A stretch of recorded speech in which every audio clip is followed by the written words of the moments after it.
तो hey guys, this is Vishal Gupta और आज की इस वीडियो में हम बल आघूर्ण के बारे में पढ़ने वाले हैं। इससे पहले हमने अक्षीय स्थिति और निरक्षीय स्थिति, विद्युत द्विध्रुव, विद्युत क्षेत्र की तीव्रता, आवेश के बारे में पढ़ चुके हैं। यदि आपने इस वीडियो को नहीं देखा है तो डिस्क्रिप्शन में उसका लिंक है, वहां से जाके आप देख सकते हो। चलिए ज्यादा समय न लेते हुए वीडियो को स्टार्ट करते हैं। और यदि आप चैनल पे नए हैं तो प्लीज चैनल को सब्सक्राइब कर लें ताकि इस तरह के कंटेंट आपको मिलते रहे। तो आज का हमारा मेन टॉपिक है बल आघूर्ण। बल आघूर्ण के बारे में हम देखेंगे कि किस तरीके से बल आघूर्ण काम करता है और इसके बाद इसी में एक और टॉपिक हम देखने वाले हैं जो कि कार्य। हम इसी में देखेंगे कि कार्य किस प्रकार होता है बल आघूर्ण के लिए। जब बल आघूर्ण अपने द्विध्रुव को विद्युत क्षेत्र की दिशा में समांतर लाने का प्रयास करता है तो उसमें कितना कार्य करना पड़ता है, इसको भी देखते हैं। तो चलिए अभी आप यहाँ से ध्यान दीजिए। तो सबसे पहले बल आघूर्ण। बल आघूर्ण क्या होता है उससे पहले मैं आपको द्विध्रुव के बारे में थोड़ा सा बता दूं कि ये हमारा एक द्विध्रुव है।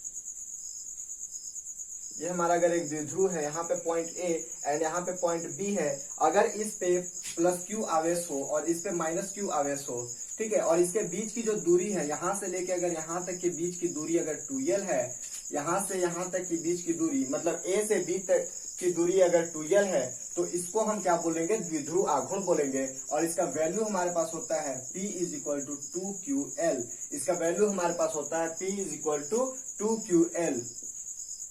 किसी एक आवेश तथा दोनों आवेशों के बीच की दूरी के गुणनफल के बराबर होता है विद्युत द्विध्रुव। ठीक है, तो इस तरीके से हमने देखा द्विध्रुव किस प्रकार के होता है। अब यदि हमारे पास कोई इस तरीके की, अगर हमारे पास 1 सेकंड मैं यहां बना देता हूं। अगर हमारे पास यहाँ पे एक जैसे विद्युत क्षेत्र है, राइट, ये हमारे पे ई विद्युत क्षेत्र है जो कि ऊपर में आप जैसे देख सकते हो ये हमारा विद्युत क्षेत्र है। और अगर इसमें थीटा कोण बनाते हुए, अगर इसमें थीटा कोण बनाते हुए एक द्विध्रुव डाइपोल बना दिया जाए, यहां से अगर थीटा कोण बनाते हुए अगर एक इलेक्ट्रिक डाइपोल बना दिया जाए, तो ये जो विद्युत क्षेत्र है, ये जो विद्युत क्षेत्र है, इसको अपने पैरेलल लाने का प्रयास करेगा, इसको अपने समानांतर लाने का प्रयास करेगा, क्योंकि ये विद्युत द्विध्रुव ऐसे नहीं रहेगा। तो इसमें से यहां से पकड़ के, इस कोर से पकड़ के, ये जो है जब ये ऐसे है अभी, और अगर इसको ऐसे लाना है, अभी ऐसे है और इसको ऐसे समांतर लाना है, तो यहां से एक बल इधर इस ओर खींचेगा। ठीक है, जब ये बल इस ओर खींचेगा तो ये बल ऑटोमेटिक इस साइड जाएगा। ठीक है, इसे विद्युत क्षेत्र की समांतर लाना है। अभी ये इस तरीके से है, इंक्लाइंड है। ठीक है, इसको इंक्लाइंड बोलते हैं, इसको पैरेलल बोलते हैं।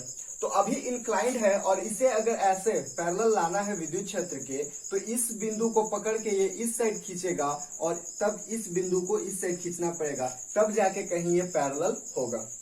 ठीक है, इसको ऐसे खींचना पड़ेगा। सपोज कि मेरे पास अगर ये वायर है, ये अभी हमारे पास इस तरीके से इंक्लाइंड है। अगर इसको ऐसा समांतर लाना है, तो ये वाले कोर को देखना, इस वाले कोर को ये इस साइड खींच रहा है और ये वाला कोर इस साइड खींच रहा है, तब जाके हमारे पास समांतर आएगा।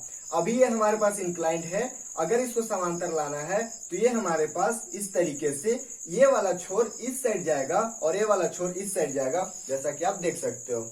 अब यहाँ पे यदि हम इसको इस बल में ले जाएंगे तो एक यहाँ पे हमारे पास बल आ जाएगा QE, और यहाँ पे भी एक बल कार्य करेगा, एक फोर्स कार्य करेगा, जिससे हम QE देते हैं। ठीक है, चलिए, तो यहाँ से यहाँ के बीच की दूरी, अगर यहाँ से यहाँ के बीच की दूरी 2l है, अगर यहाँ से यहाँ के बीच की दूरी 2l है, इसको अगर हम A मान ले और इसको B मान ले, ठीक है, इसको अगर A मान ले और इसको B मान ले, और यहाँ से एक इस तरीके से अगर यहाँ पे लंब खींच दे और इधर से भी अगर इसको ऐसे ले जाए, और ये जो बिंदु 90 डिग्री का जहाँ एंगल बनता है, इसको अगर हम C दे दे, यहाँ जो 90 डिग्री का एंगल बन रहा है, इसको अगर हम C दे दे, तो इस तरीके से हमारे पास आप देख सकते हो कि एक राइट एंगल ट्रायंगल हमारे पास बन गया ACBA। ठीक है, यहाँ तक समझ में आया? ACBA हमारे पास एक ट्रायंगल बन गया। अब हम इससे आगे सॉल्व करने वाले हैं। तो सबसे पहले हमने क्या किया, सबसे पहले मैंने आपको बताया एक द्विध्रुव आघूर्ण इलेक्ट्रिक डाइपोल के बारे में, जो कि इलेक्ट्रिक डाइपोल का सूत्र होता है 2ql।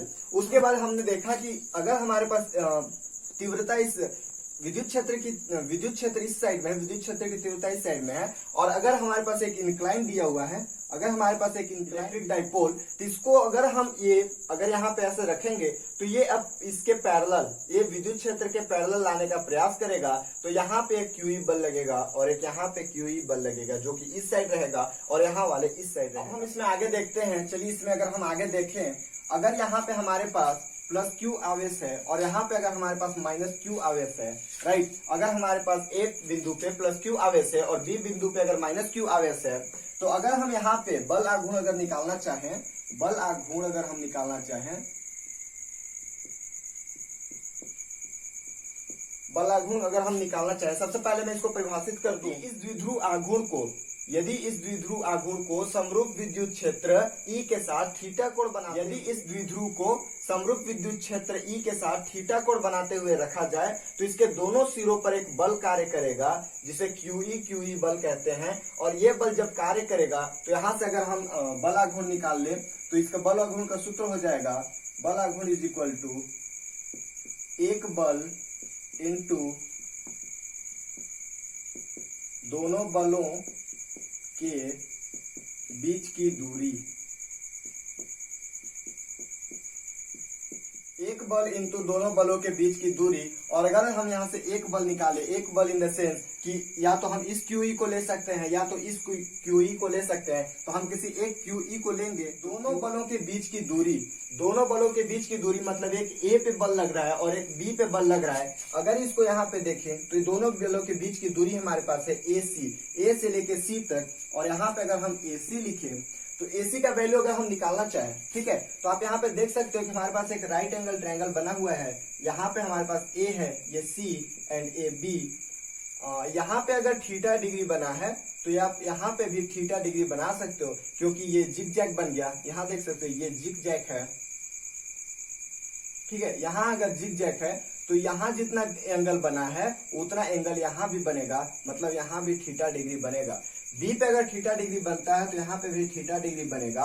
अगर यहाँ से अगर हम साइन थीटा का वैल्यू निकाल लें, अगर हम साइन थीटा का वैल्यू यहाँ से अगर निकालना चाहें तो साइन थीटा का वैल्यू हमारे पास आ जाएगा। साइन थीटा का वैल्यू होता है लंब बटे कर्ण, और यहाँ से अगर हम जाएगा AC अपॉन AB। थीटा हमारे पास यहाँ है तो इसके सामने वाला हमारा लंब हो जाएगा, और जो एक बड़ा है उसको हम कर्ण बोलते हैं, और जो एक बचा उसे हम आधार बोलेंगे, बेस बोलेंगे। तो इस तरीके से हमने साइन थीटा का वैल्यू AC अपॉन AB निकाला, और अगर हम यहाँ से चाहें तो AC का वैल्यू हमारे पास आ जाएगा AB साइन थीटा। अब इस वैल्यू को, इस AC के वैल्यू को अगर हम इक्वेशन नंबर सेकेंड में पुट कर दें, अगर इस AC के वैल्यू को इक्वेशन नंबर सेकेंड में अगर हम पुट करें तो हमारे पास जो वैल्यू आएगा बल आघूर्ण को हम, तो हमारे पास QE रहेगा into AB sine theta. AB का वैल्यू आप देख सकते हो A टू B मतलब 2L, हम यहाँ पे 2L लिख सकते हैं, 2L साइन थीटा। अब यहाँ देखो 2QLE साइन थीटा, और हम 2QL को यहाँ से देख सकते हो, 2QL को हम P लिख सकते हैं, मतलब PE साइन थीटा। हमारे पास बल आघूर्ण का सूत्र हो गया PE साइन थीटा। इक्वेशन इस तरीके से हमारे पास बल आघूर्ण का वैल्यू आ गया PE साइन थीटा, और यही हमारे बल आघूर्ण का फॉर्मूला है। बल आघूर्ण इन द सेंस कि कितना हमें यहाँ पे बल लगाना पड़ेगा, कितना यहाँ पे बल लगाना पड़ेगा इसको क्षेत्र के समांतर लाने का, इस द्विध्रुव को विद्युत क्षेत्र के समांतर लाने का कितना हमें बल लगाना पड़ेगा, यही इसी को कहते हैं बल आघूर्ण। तो बल आघूर्ण हमने देख लिया है। चलिए अब हम इसमें कुछ कंडीशन देखते हैं कि कब हमारा जो वैल्यू आएगा वो न्यूनतम आएगा और कब हमारा वैल्यू अधिकतम आएगा, मतलब कब हमें कम कार्य करना पड़ेगा, कब हमें कम बल लगाना पड़ेगा और कब हमें ज्यादा बल लगाना पड़ेगा। तो चलिए हम इसी में देखते हैं।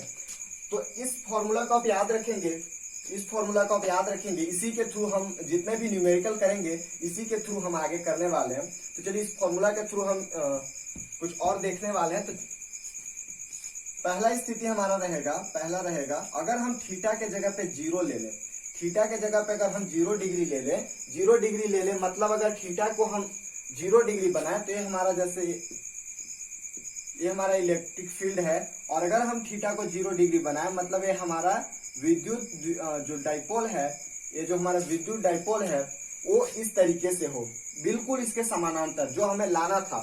यहाँ पे theta is equal to 0 degree है, और यहाँ पे अगर हम theta is equal to 0 degree रखते हैं तो इस इक्वेशन के थ्रू पीई साइन 0 डिग्री, और साइन 0 का वैल्यू होता है 0, तो इस तरीके से बल आघूर्ण का वैल्यू हमारे पास हो गया 0।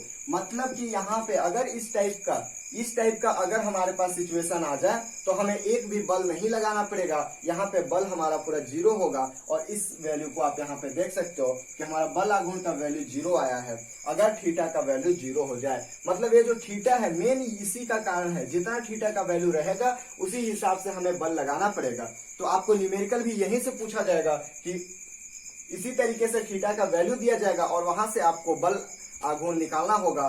तो इस तरीके से आपको थीटा का वैल्यू, अगर इस वैल्यू को अगर आपको पता है तो यहाँ से आप न्यूमेरिकल भी कर सकते हैं। और इससे न्यूमेरिकल तो कम आता है लेकिन इस थ्योरी को ही ज्यादा पूछता है आपके एग्जाम में। आपको आपके हर एक एग्जाम में एक क्वेश्चन देखने को मिलेगा, बहुत ही इंपॉर्टेंट क्वेश्चन है, तो आप इसको अच्छे से करना। चलिए, अगर हम थीटा डिग्री पे तो ले लिए, अगर हम इसी थीटा को 90 डिग्री अगर हम कर दे, सिचुएशन नंबर 2, अगर 90 डिग्री हम इसको कर दें, 90 डिग्री में हम देखते हैं साइन का जो वैल्यू है 90 डिग्री हो जाएगा, और 90 डिग्री का वैल्यू होता है 1, मतलब यहां से हमारे पास हो जाएगा पीई, और ये आपका अधिकतम वैल्यू होता है। ये हमारा अधिकतम बल होता है जो कि हमें इसको लगाना पड़ेगा, इसको समानांतर लाने में। क्योंकि आप देख सकते हो कि जो हमारा बल आघूर्ण, जो हमारा डाइपोल है पूरी तरीके से इस टाइप का रहेगा, यहां से ये 90 डिग्री का कोण बनाएगा।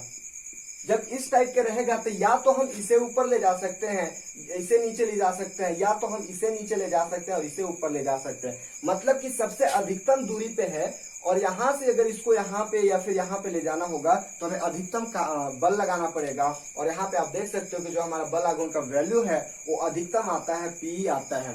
अगर हमें यहाँ पे पीई का वैल्यू पता चल जाता है, अगर हमें यहाँ पे पीई का वैल्यू पता चल जाता है तो इस तरीके से हम निकाल सकते हैं कि कितना हमें बल लगाना पड़ेगा। पी यहाँ पे है विद्युत द्विध्रुव, और ई यहाँ पे है आवेश। ठीक है, पी यहाँ पे है विद्युत द्विध्रुव और ई आवेश, जो कि यहाँ पे आपको क्षेत्र देखने को मिलता है। तो इस तरीके से मैंने आपको बल आघूर्ण के बारे में बताया। चलिए, इसमें हम देखते हैं कि अब हमने देखा कि कहाँ पे बल ज्यादा लगेगा, लेकिन हम जो बल लगा रहे हैं इसको हम या तो ऐसे रहे या तो ऐसे रहे। अगर हम इसको बल लगा रहे हैं तो कितना कार्य करना पड़ेगा, जब हम बल लगा रहे हैं तो कितना कार्य करना पड़ेगा, इसको हम चलिए आगे देखते हैं कि कितना कार्य हमें करना पड़ेगा। इस इक्वेशन को आप याद रखेंगे, इसी इक्वेशन के थ्रू हम आगे अपना कार्य का इक्वेशन निकालेंगे। तो इस इक्वेशन को आप लिख लें, बाकी सबको मैं मिटाने वाला हूँ। टॉपिक के अंदर एक टॉपिक आता है कि कार्य, हम जब बल लगाएंगे तो हमें बल लगाने में कितना कार्य करना पड़ेगा, कितना वर्क करना पड़ेगा, इसके बारे में हम चलिए देखते हैं। तो सबसे पहले हम बल आघूर्ण का वैल्यू अगर यहाँ पे देखें तो बल आघूर्ण का वैल्यू हमारे पास है पीई साइन थीटा। इसको हम इक्वेशन नंबर 1 मान लेते हैं। चलिए, यदि आपको डायरेक्टली अगर कार्य पूछे, अगर एग्जाम में आपको डायरेक्टली कार्य पूछे, बल आघूर्ण नहीं पूछे, तो आपको पहले बल आघूर्ण बताना पड़ेगा, उसके पास कार्य बताना पड़ेगा। क्योंकि लॉजिकली बात है कि जब तक आप बल आघूर्ण नहीं बताएंगे, ये फॉर्मूला कहाँ से आया, अगर एग्जामिनर को नहीं बताएंगे तो उसे कैसे पता चलेगा कि ये जो आप फॉर्मूला लिखे हैं, ये जो आप इक्वेशन लिखे हैं वो सही है या गलत। तो आपको यदि कार्य पूछे तो आपको सबसे पहले बल आघूर्ण बताना पड़ेगा। लेकिन अगर बल आघूर्ण पूछे तो कार्य बताना कोई जरूरी नहीं है। बल आघूर्ण में भी आपको नंबर उतने ही मिलेंगे जितने का क्वेश्चन दिया गया है। तो चलिए, कार्य के लिए सबसे पहले इसे अगर हमें यहाँ ऐसे ले जाना है, इसके समानांतर अगर अभी हमारे पास इस तरीके से है, इसको ऐसे अगर ले जाना है तो सबसे पहले हम थोड़े थोड़े कार्य को जोड़ेंगे। थोड़े थोड़े कार्य इन द सेंस कि सबसे पहले हम यहाँ से इतना ले जाएंगे, फिर ऐसे ऐसे ऐसे ऐसे करते करते तब हम इसको समांतर लाएंगे। तो जब यदि अभी हम इसे हमें थीटा डिग्री से यहाँ पे हमने बनाया है, लेकिन हम एक ही बार इसको डायरेक्ट थीटा से डायरेक्ट हम इसको ऐसे से ऐसे नहीं कर देंगे, डायरेक्ट हम ऐसे से ऐसे नहीं करेंगे। आप जानते हो कि जब हम कोई काम करते हैं, अगर हम यहाँ से चल रहे हैं, राइट, अगर हम यहाँ से चल रहे हैं तो डायरेक्ट यहाँ से उठ के यहाँ नहीं आ जाएंगे। अगर हमें ए पॉइंट से बी पॉइंट पे पहुंचना है तो हमें सबसे पहले छोटा सा स्टार्ट करना होगा। हम यहाँ यहाँ यहाँ ऐसे करते करते तब जाके कहीं यहाँ पहुंचेंगे, न कि हम डायरेक्ट यहाँ से उठ के यहाँ आ जाएंगे। तो यही मैं अपना बताना चाह रहा हूँ कि अभी हमारे पास ऐसे है डाइपोल, ये डायरेक्ट ऐसे नहीं हो जाएगा, ये सबसे पहले ऐसे जाते जाते जाते तब जाके कहीं ऐसे होगा। तो सबसे पहले अगर हम डी थीटा विस्थापित करें तो डी थीटा के लिए अगर हम कार्य निकालना चाहें तो हमारा हो जाएगा डी डब्ल्यू is equal to d theta, right. तो इस तरीके से अगर हम पहले तो हमने डी थीटा के लिए निकाला, अब अगर हम डी थीटा करते करते अगर हम थीटा डिग्री पे कर दें, अगर हम थीटा डिग्री से अगर इसको हम स्थापित कर दें तो यहाँ हमारे पास वैल्यू हो जाएगा, हम इंटीग्रेशन हो जाएगा डी डब्ल्यू इज इक्वल टू, इसका हम वैल्यू रखेंगे PE sine theta d theta. और अगर इसको करना है थीटा डिग्री से, हम यहाँ पे थीटा डिग्री से कर रहे हैं और यहाँ पे हमने डी थीटा डिग्री से किया था, तो थीटा डिग्री से कर रहे हैं तो हम सबसे पहले 0 से थीटा तक इसका लिमिट ले लेंगे। यहाँ पे वैल्यू हो जाएगा W और यहाँ पे आप देख सकते हो P तो हमारे पास कांस्टेंट है, और अगर हम साइन थीटा का इंटीग्रेशन करेंगे तो इसका वैल्यू होता है माइनस कोस थीटा, और ये हमारा हो जाएगा 0 टू थीटा। यहाँ से अगर हम P का W का वैल्यू निकालें तो हमारे पास हो जाएगा PE, और इसमें अगर हम अपर लिमिट पुट करेंगे तो हमारे पास हो जाएगा माइनस कोस थीटा और प्लस कोस थीटा। अगर हम थीटा का वैल्यू अगर हम रखते हैं, अगर थीटा का वैल्यू रखते हैं तो हमारे पास हो जाएगा W is equal to PE, और कोस 0 का वैल्यू होता है 1 माइनस कोस थीटा। तो इस तरीके से हमारा कार्य के लिए ये फॉर्मूला आ गया, आप इसे याद रखेंगे। जब भी आपको कार्य पूछा जाएगा तो आप इस फॉर्मूले से आंसर निकालेंगे, और जब भी आपको बल आघूर्ण पूछा जाएगा तो इस फॉर्मूले से आप आंसर निकालेंगे। इस तरीके से हम इसमें भी सिचुएशन देखते हैं कि कब हमको ज्यादा कार्य करना पड़ेगा और कब हमें कम कार्य करना पड़ेगा। तो चलिए देखते हैं कि कब हमें कम और कब हमें ज्यादा कार्य करना पड़ता है।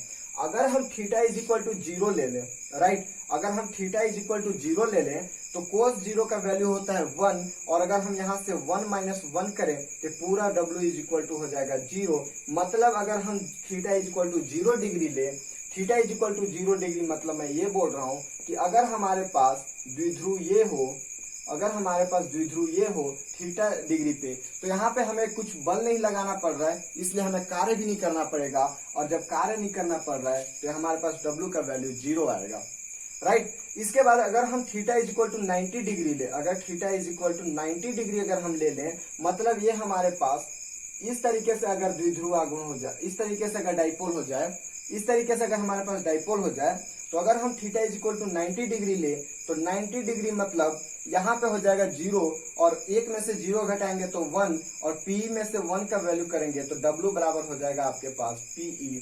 मतलब ये आपका अधिकतम वैल्यू हो जाएगा अगर हम 90 डिग्री करें, राइट। तो इसी तरीके से हमने W के लिए भी देखा कि कब हमें ज्यादा काम करना पड़ेगा और कब हमें कम कार्य करना पड़ेगा, और हमने बल आघूर्ण में भी देखा था कि कब हमें ज्यादा बल लगाना पड़ेगा और कब हमें कम बल लगाना। आई होप ये टॉपिक आपको समझ में आया होगा, जिसमें मैंने आपको बल आघूर्ण और कार्य के बारे में बताया है। इसके बाद हम इसमें स्थितिज ऊर्जा के बारे में पढ़ेंगे, जो कि हम नेक्स्ट वीडियो में पढ़ने वाले हैं। आज के लिए इतना ही, मिलते हैं नेक्स्ट वीडियो में, तब तक के लिए see a good day, bye, thank you.